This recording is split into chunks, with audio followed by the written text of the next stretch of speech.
Tuan, saya mohon. Jangan sakiti suami saya.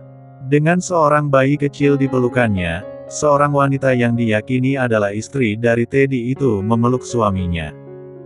Berusaha menghadang serangan yang terus dilesatkan oleh tuan muda dari keluarga tempat Teddy bekerja. Kelvin melirik Radit, memberinya kode untuk segera menarik wanita itu agar aktivitasnya tak terganggu. Ah, Tuan. Saya mohon. Jangan sakiti suami saya. Istri Teddy menjerit dan meronta-ronta sembari terus mendekap bayinya. Berusaha menyelamatkan sang suami dari amarah seseorang yang punya kuasa. Teddy merangkak, lalu bersujud di kaki Kelvin dengan luka memar di wajahnya. Tuan, apa salah saya sehingga Tuan begitu marah? Apakah saya telah membuat kesalahan besar? 2. Amarah Kelvin nyatanya tambah berapi-api saat Teddy tak kunjung mengingat kesalahan yang ia perbuat. Berdebah. Apa sekarang kau amnesia? Brengsek. Buff. Buff. Buff. Kelvin benar-benar seperti orang kesetanan ketika menghajat Teddy. Dengan kedua tangannya sendiri, ia menghajar seseorang yang telah melakukan kejahatan yang tak bisa ia maafkan. Tuan, ampun.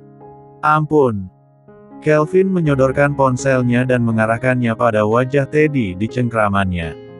Sekarang katakan. Apa kau mengakui kesalahanmu? Sentak Kelvin, kesal. Melihat urat wajah tuannya yang menegang, tubuh Teddy sampai bergetar hebat karena ketakutan. Di sekelilingnya, tak hanya Kelvin dan Radit yang datang. Kelvin membawa pengawal pribadinya yang terkenal berani mati. Tuan. Sementara Kelvin terus mendesak pengakuan dari Teddy, Radit masih sibuk mengurus istri dari pengawal berdosa itu. Tanggal 6 Januari. Apa yang kau lakukan pada Felinda? Dek. Seketika wajah Teddy memucat. Terlihat jelas ingatan itu pasti sudah menguasai ketakutannya saat ini. Tuan. Tolong lepaskan istri saya. Jangan libatkan dia pada kesalahan yang saya buat. Teddy menangis, karena khawatir akan keberlangsungan hidup anak dan istrinya. Dirinya tahu betul seperti apa watak tuan muda Anggara itu. Ditambah, kesalahan yang ia perbuat itu, termasuk kategori kesalahan yang tak bisa dimaafkan. Terlebih, korban yang ia kejami, sekarang sudah tak berada di dunia ini lagi. Siapa yang menyuruhmu? Tuan, maafkan saya. Siapa? Tuan. Itu. Nyonya besar. Lirih Teddy dengan rasa cemas yang begitu luar biasa. 2. Darah menyembur dari mulutnya, ketika Teddy mendapat tendangan keras pada perutnya. Dan Kelvin, karena amarah yang meledak-ledak, hal itu sampai membuat kepalanya terasa begitu berdenyut. Radit menyerahkan istri Teddy itu pada pengawal lain. Sementara dirinya berusaha melayani tuannya dengan memberikan air minum. Kau urus dia. Paksa dia untuk membuka mulut. Titah Kelvin pada Radit. Radit mengangguk patuh, lalu menghampiri Teddy yang terluka parah untuk menuliskan sesuatu. Pada dokumen yang telah disiapkan, Kelvin telah membuat sebuah rencana untuk menghukum pria brengsek itu. Bukan hanya dokumen saja, juga dengan bukti digital dan lainnya. Tuan, tolong ampuni suami saya. Tolong kasihani putra kami. Istri Teddy terus terisak sembari memeluk bayinya. Berharap jika rasa iba itu masih benar-benar ada pada diri Kelvin sebagai sesama manusia. Justru karena saya mengasihani putra kalian. Jika tidak, mungkin suamimu yang brengsek itu sudah hanya tinggal nama sejak pertama kali aku datang. Tuan. Maaf Nyonya. Saya bukan Tuhan. Hati saya kotor dan penuh dendam. Ucap Kelvin sembari menatap tajam wanita itu. Teddy hanya bisa pasrah pada pengaturan Kelvin. Hidupnya sudah pasti tak akan cerah setelah ini. Akibat nafsu sesaat, namun harus ia bayar ratusan kali lipat. Menatap putranya yang masih kecil, Teddy merasa benar-benar bodoh karena tak memikirkan konsekuensinya. Bahkan sampai besar kepala jika hari di mana kejahatannya terungkap, tak akan pernah terjadi. Tuan, semuanya sudah beres. Kelvin tersenyum puas, lalu datang menghampiri Teddy dan menepuk pundaknya. Berterima kasihlah pada putramu. Setidaknya kau masih bisa melihatnya tumbuh dari balik penjara hingga ajal menjemputmu, Teddy. Aku pastikan, kau akan mendekam di penjara di sisa hidupmu.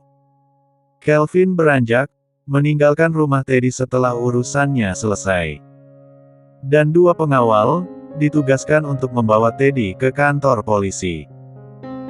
Tentu dengan semua bukti yang telah Kelvin kumpulkan untuk menjeratnya. Tidak.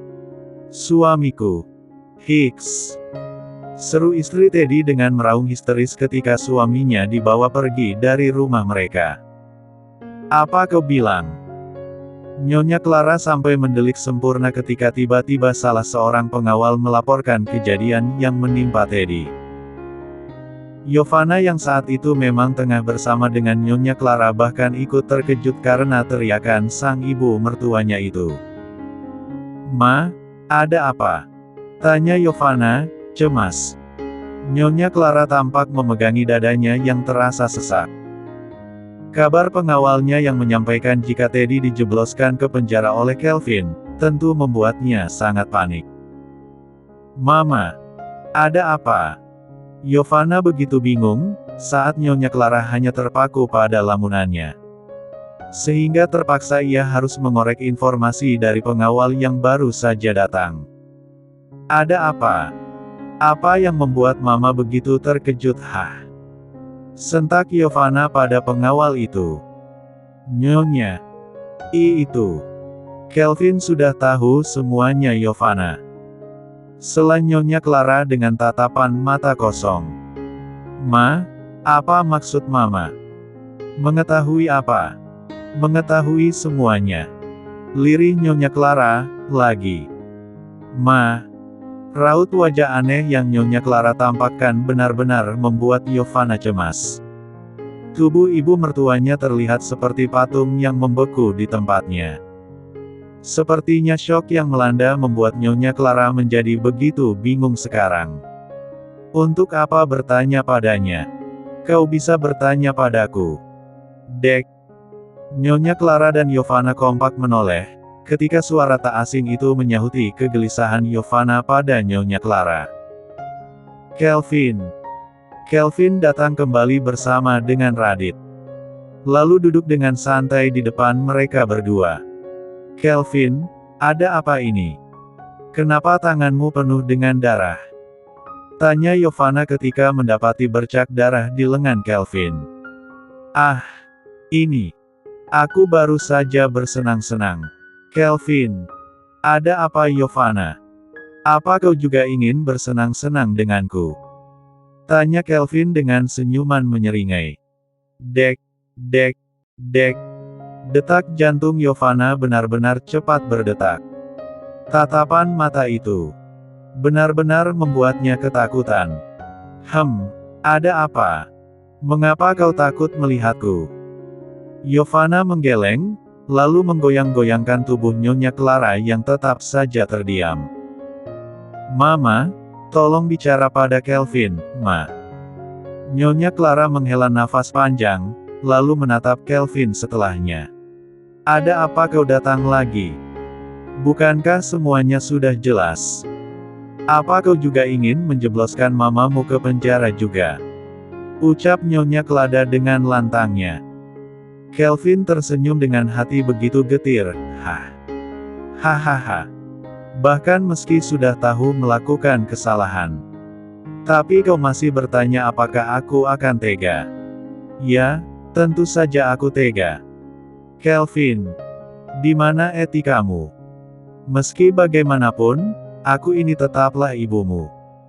Brak. Yovana sampai menjerit ketika Kelvin dengan begitu marah membalik meja di hadapan mereka. Jangan kira karena kau adalah ibuku jadi aku tak berani padamu. Cek, bahkan sekarang aku sudah tak punya wajah lagi sebagai putramu ibu. Aku benar-benar malu menjadi putramu. Kelvin. Cukup. Jangan berkata apapun lagi. Karena apapun alasannya, kau tetaplah pendosa yang wajib dihukum Clara. Plak. Tamparan keras Kelvin dapatkan dari Nyonya Clara. Dan hal itu semakin membuat adrenalin Kelvin memuncak. Brengsek. Begitu caramu bicara dengan ibumu, hah? Seru Nyonya Clara dengan begitu marah. Kelvin menyambar sebuah vas bunga lalu membantingnya dengan marah. Prak! Hingga pecah berkeping-keping dan membuat Yovana terkejut. Mata Kelvin masih terus menatap Nyonya Clara, sementara tubuhnya membungkuk untuk mengambil sebuah pecahan vas bunga itu. Tuan! Radit begitu terkejut ketika melihat Kelvin mengarahkan kepingan pecahan vas bunga yang ia ambil ke arah telapak tangannya. Dan serit. Dengan tatapan tajamnya menghadap pada Nyonya Clara, Kelvin dengan berani menggoresnya hingga darah bercucuran di lantai. Membuat Nyonya Clara terkejut dan tak habis pikir dengan apa yang putranya hendak lakukan. Aku Kelvin Anggara. Dengan ini MELANTANGKAN. Jika mulai saat ini, dengan disaksikan darah yang bersatu dengan bumi, menyatakan jika aku dan Clara Renata bukanlah ibu dan anak lagi. Aku memutuskan hubungan ibu dan anak ini dengan sadar. Berdebah. Karena wanita Jal Asteriseng itu kau tak menganggapku sebagai ibumu, hah? Kelvin menghampiri Nyonya Clara, lalu mencengkram lehernya dengan begitu marah. Entah kesalahan seperti apa yang ayahku perbuat di masa lalu, sehingga aku bisa mendapatkan karma semenyakitkan ini. Memiliki seorang ibu yang begitu egois dan hanya mementingkan diri sendiri. Bahkan, tanpa ampun membuat gadis baik hati tersiksa hingga ia mati. Clara, kau benar-benar iblis. Yovana mencoba untuk melerai, mencoba menarik lengan Kelvin dari Nyonya Clara. Kelvin, kau gila. Kau bisa membunuh Mama. Jangan sentuh aku. Plak. Kelvin menamparkan Yovana dengan keras hingga ia terjatuh terpental. Dan Nyonya Clara yang melihat itu dengan segera menghampiri Yovana yang meringis kesakitan. Aku benar-benar kotor karena telah menyentuh kalian. Ucap Kelvin sembari mencoba mengelap telapak tangannya dengan tisu. Kelvin, kau buta. Bagaimana bisa mau begitu tergila-gila pada wanita seperti itu? Bahkan karenanya kau sampai memutuskan hubungan ibu dan anak dengan Mama. Seru Yovana dengan lantang. Aku sudah tahu semua Yovana. Jangan jadi orang paling merasa sok suci di rumah ini. Karena sejatinya, kau hanyalah wanita munafik yang berlindung pada tampang polos menjijikanmu itu. Yovana terkejut mendengar ucapan kasar Kelvin padanya. Namun meski tak terima, nyatanya ia tak dapat lagi membalasnya.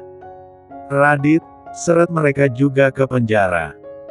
Aku ingin menyatukan mereka dengan pria brengsek itu juga. Kelvin, kau tak bisa melakukan ini pada kami. Seru Yovana histeris ketika diseret paksa oleh pada pengawal Kelvin. Sementara Nyonya Clara, tampak terdiam karena masih syok dengan apa yang Kelvin tegaskan padanya tadi. Tuan, Anda benar-benar ingin menjebloskan mereka ke penjara? Tanya Radit memastikan. Sungguh sebenarnya aku ingin sekali membunuhnya Radit. Tanganku ini, benar-benar ingin mencabik-cabik tubuh mereka bertiga. Tapi Kaira, dia memintaku untuk melakukan itu. Ya, alasan Kelvin tak menghukum rimba mereka bertiga adalah Kaira. Sebuah pesan singkat darinya, nyatanya benar-benar berpengaruh besar pada setiap keputusan yang ia ambil hari ini. Cantikku, Kelvin, apapun yang terjadi, tolong jangan membuat mereka mati. Tentang alasannya, aku akan memberitahumu nanti. Ku mohon. Ding. Dong. Dengan setengah berlari Kaira menuju ke arah pintu apartemennya ketika suara bel berbunyi. Hatinya mengatakan jika pria yang ia tunggu-tunggu sejak pagi akhirnya datang. Akhirnya kau datang juga sayang. Sapa Kaira dengan memeluk tubuh Kelvin. Apa aku membuatmu menunggu lama? Kaira menggeleng, tidak. Hehe. Dengan mengangkat sedikit tubuh Kaira, Kelvin tampak begitu bersyukur karena masih diberi kesempatan oleh Tuhan untuk bisa melihat wanita yang paling ia cintai itu hari ini. Ayo masuk. Aku sudah membuat makan malam untuk kita. Kaira berusaha merengkuh lengan Kelvin, sebelum akhirnya ia tersadar akan suatu hal yang menurutnya salah. Sayang, kenapa ini? Mengapa diperban? Tanya Kaira dengan meraba perban di telapak tangan Kelvin. Kelvin tersenyum, lalu membelai wajah Kaira dengan lembut, hanya menyelesaikan apa yang seharusnya selesai sayang. Ayo kita masuk. Kaira tak bergeming, hanya bisa mengekor di belakang Kelvin dengan berpikir keras hal-hal apa saja yang sudah pria itu lalui hari ini. Lalu menyiapkan makanan karena hari memang sudah terlampau malam. Tak ada pembicaraan apapun pada saat mereka makan malam. Hanya diam dan fokus menghabiskan isi piring mereka masing-masing. Kaira hanya termenung, menatap Kelvin yang sepertinya begitu gelisah dan tak berselera untuk menghabiskan makanan yang ia buat. Aku akan membereskannya, kau mandilah terlebih dahulu. Ucap Kaira sembari membereskan peralatan makan yang mereka gunakan tadi. Lagi-lagi tak ada jawaban apapun dari mulut Kelvin. Pria itu hanya mengangguk, lalu pergi meninggalkan Kaira untuk melakukan apa yang Kaira minta padanya. Apa yang terjadi sebenarnya, dia benar-benar terlihat sangat cemas. Monolog Kaira dalam hatinya. Selagi menunggu, Kaira memilih untuk mengalihkan semua fokusnya pada pekerjaan rumah. Membereskan apartemennya yang belum sempat ia bereskan. Ya, karena seharian ini, ia sibuk merenung dan berbaring saja. Rasanya kepalanya begitu berat setelah menangis semalaman. Grab. Selang 15 menit kemudian, tepatnya saat Kaira tengah mengelap meja makan, tiba-tiba saja Kelvin memeluknya dari belakang. Begitu erat sembari meletakkan dagunya di pundak. Dari helaan nafas pria itu, Kaira tahu jika ada suatu hal yang membuatnya begitu gelisah. Sepertinya isi kepalanya penuh dengan hal-hal yang tak bisa ia jelaskan dengan cepat. Kaira memutar tubuhnya sehingga mereka saling berhadapan. Lalu melingkarkan kedua lengannya di leher Kelvin, lantas melekatkan tatapannya padanya. Apa yang membuatmu sedih, Tanya Kaira dengan menatap sendu. Kelvin tersenyum, kemudian mencubit hidung Kaira dengan gemas. Tak ada apapun. Biarkan aku mengisi energiku. Ya. Kaira tersenyum, pasrah saat Kelvin mengangkat tubuhnya ke atas meja. Kelvin mendekap tubuhnya dengan erat. Diam dan mencoba mengambil sedikit energi baik dari tubuh Kaira. Biarkan aku memelukmu sayang. Aku benar-benar lelah. Lirih Kelvin di telinga Kaira. Kaira tak bergeming, hanya diam membiarkan Kelvin melakukan apa yang ia inginkan terhadapnya.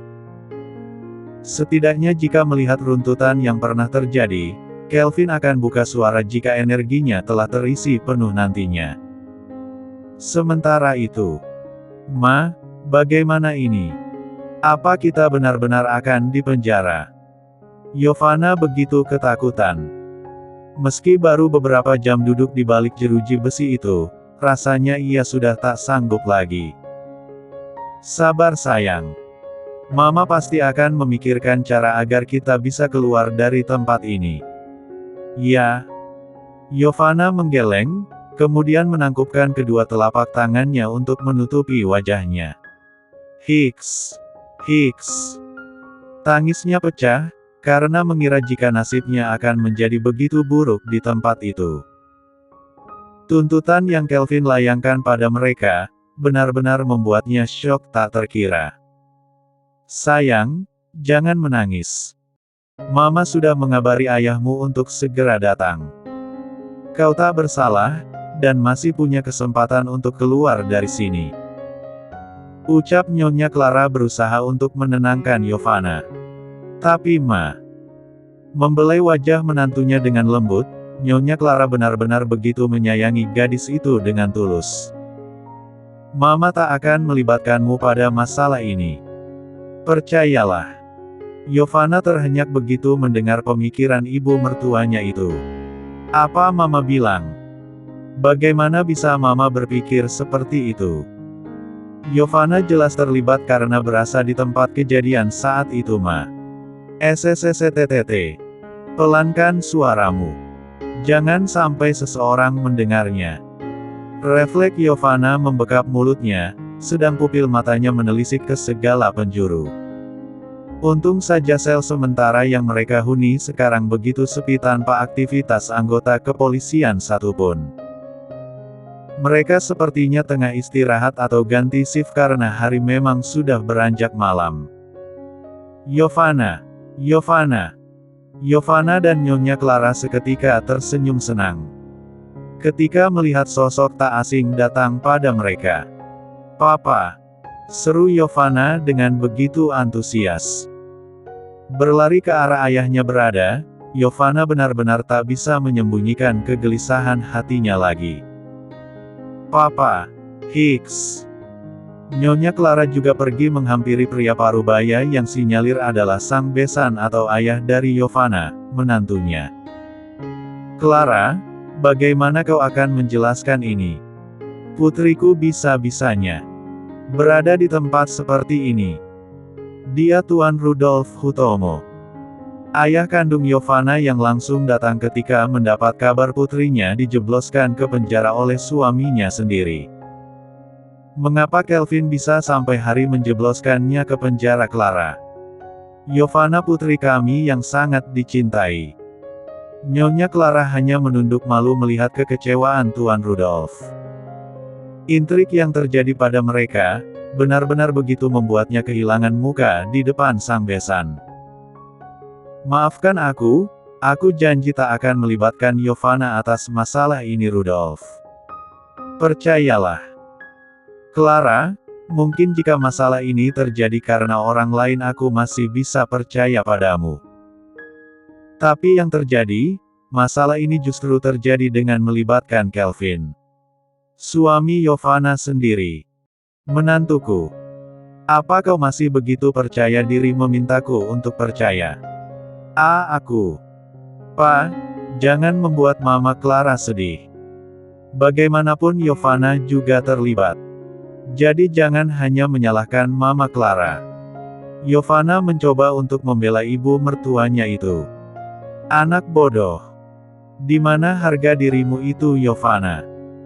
Apa kau sebegitu cintanya pada Kelvin sehingga bisa dengan bodoh melakukan hal keji seperti itu? Pa, hanya Kelvin yang Yovana cintai. Rudolf, aku tahu masalah ini. Dan aku jamin, Yovana akan segera keluar dari penjara. Aku tak akan melibatkannya dalam masalah ini. Nyonya Clara masih mencoba untuk membuat sang besan percaya.